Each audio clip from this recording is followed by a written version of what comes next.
Hai semuanya. Hai Will, ada Angel juga.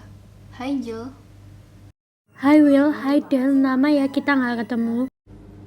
Iya nih, semua karena corona. Kita jadi susah untuk ketemu. Ya nih, apalagi akhir-akhir ini Indonesia banyak banget dilanda bencana alam, kayak contohnya banjir di Jakarta. Iya nih, tapi semua itu juga salah manusia sih. Masih banyak orang yang membuang sampah sembarangan sehingga menyebabkan banjir. Bener banget tuh. Kadang salah satu tindakan kecil bisa menyebabkan dampak yang besar. Karena ngomongin bencana alam, aku jadi inget deh, ada salah satu cerita legenda Indonesia yang berjudul Batu Bagaung. Aku juga tahu tuh cerita itu. Aku belum pernah. Ceritain dong Will, penasaran nih. One day there was a royal princess who was washing her hair in the river with her mate. The princess has a habit of washing her hair with fried sesame mixed with lime. When the princess was washing her hair with her lady maid, suddenly there was a big wave that drowned the princess and her four ladies. Instantly the news spread to all areas of the palace. The king, who heard the news, became very worried about his daughter's condition. He also remembered a hermit who was usually called Sang Panggelaran. He was a powerful hermit who could go underwater.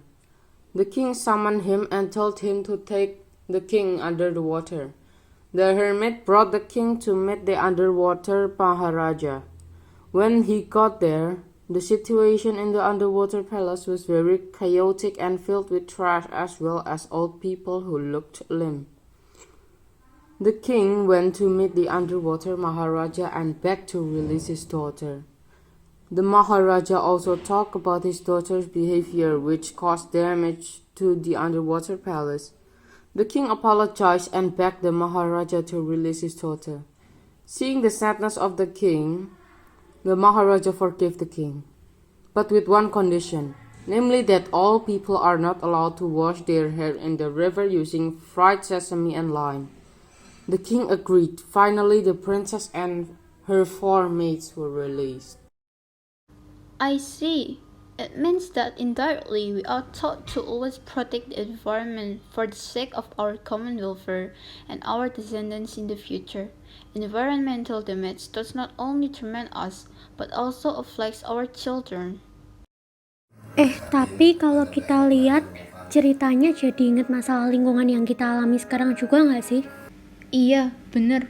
Kan akhir-akhir ini pencemaran lingkungan malah terjadi. Salah satunya yaitu pencemaran air. Hah? Pencemaran air? Apa itu? Pencemaran air itu peristiwa masuknya zat atau komponen lain ke dalam perairan yang menyebabkan menurunnya kualitas air. Pencemaran air bisa terjadi di mana aja. Pencemaran air itu bisa terjadi pada air sungai, air laut, air danau, air tanah, maupun air tampungan. Itu bisa terjadi karena apa sih? Pencemaran air itu bisa terjadi karena aktivitas manusia sendiri, yaitu membuang limbah seperti limbah industri, pertanian, dan rumah tangga ke dalam saluran-saluran air. Iya, betul banget. Karena aktivitas manusia seperti membuang limbah ke saluran air dapat berdampak bagi lingkungan kita. Karena limbah yang masuk dalam air bisa menyebabkan terganggunya aktivitas biota air menghasil oksigen seperti fitoplankton yang menyebabkan menurunnya kadar oksigen dalam air dan membuat proses penghasilan oksigen terganggu. Ini sangat berbahaya karena ternyata penghasil oksigen terbesar di dunia itu bukan hutan, namun ternyata laut yang berasal dari fitoplankton loh. Oh, kayaknya aku pernah baca deh. Mereka menghasilkan oksigen dalam bentuk gelembung-gelembung udara dengan cara berespirasi ya.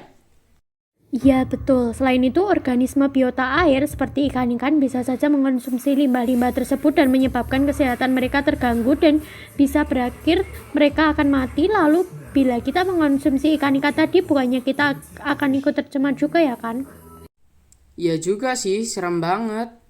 Bukan hanya itu aja, limbah-limbah yang dibuang oleh manusia tadi bisa menyebabkan kelajuan oksidasi di samudera laut menjadi lebih cepat. Kelajuan oksidasi di samudra? Apa itu? Kelajuan oksidasi di samudra adalah proses pengikatan oksigen di laut yang disebabkan oleh limbah berupa pupuk kompos yang akhirnya menyebabkan kandungan oksigen di laut berkurang secara pesat. Loh, kalau kayak gitu kehidupan biota air bakal terganggu dong. Iya benar banget, karena pengikatan oksigen di laut, jumlah oksigen akan berkurang, otomatis bisa memicu kepunahan biota air dan mengganggu ekosistem laut. Betul.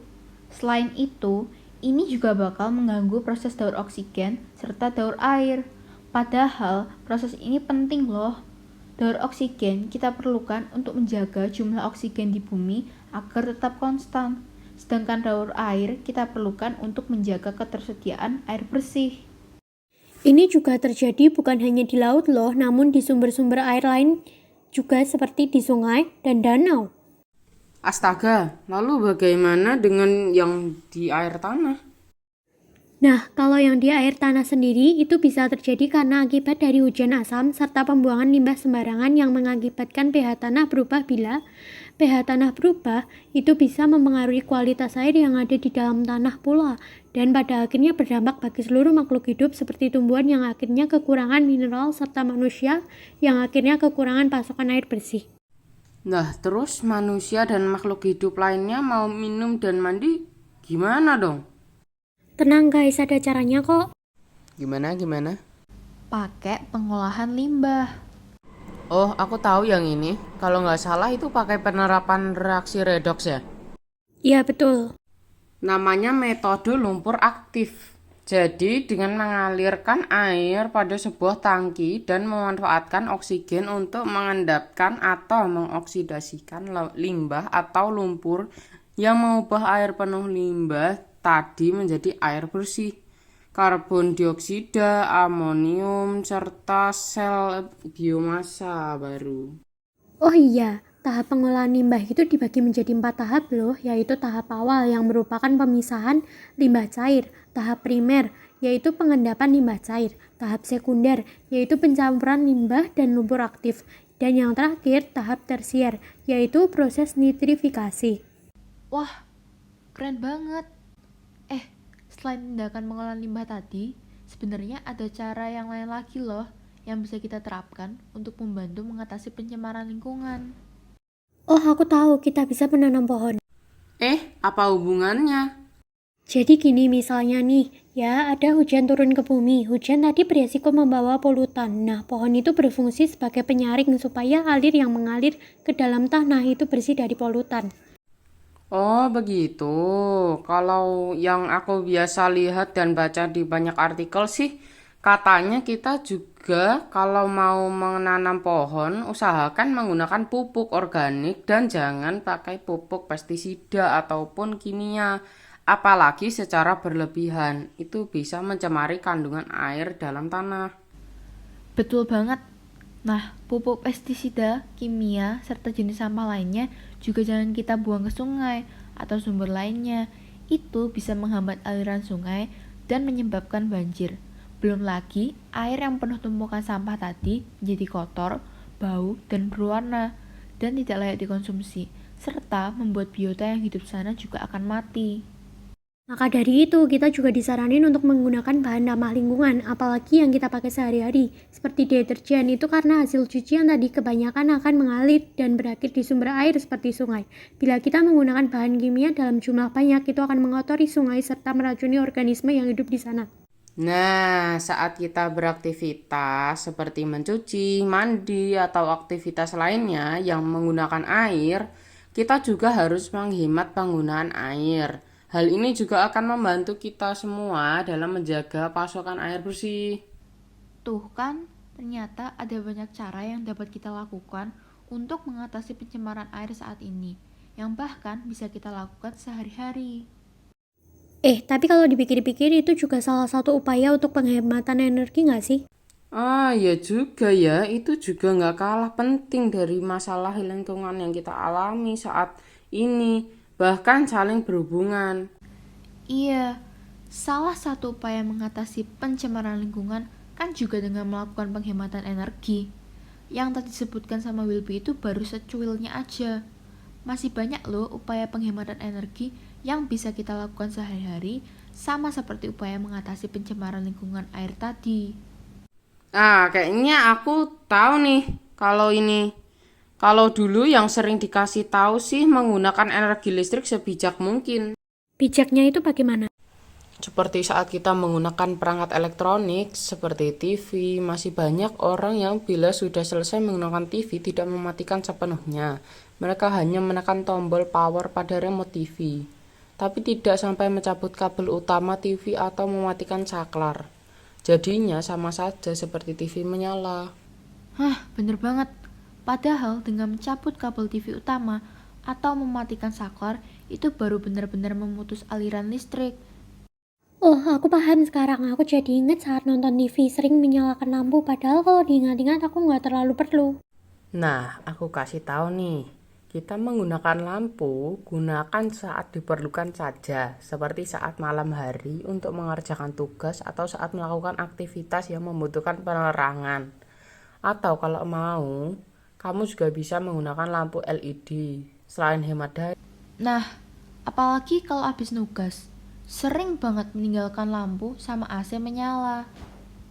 Iya, belum lagi komputer yang langsung ditinggal habis tugas tanpa dimatikan. emang kalau habis nugas itu capek, tapi kita jangan sampai lupa untuk tetap menggunakan energi dengan bijak.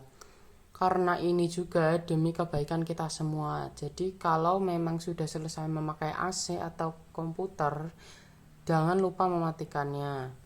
Oke deh.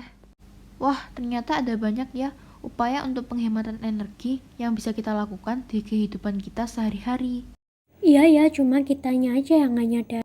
Kesadaran pada setiap individu itu penting supaya seluruh upaya tadi bisa terlaksana. Jadi, mari bersama-sama berupaya untuk masa depan yang lebih baik.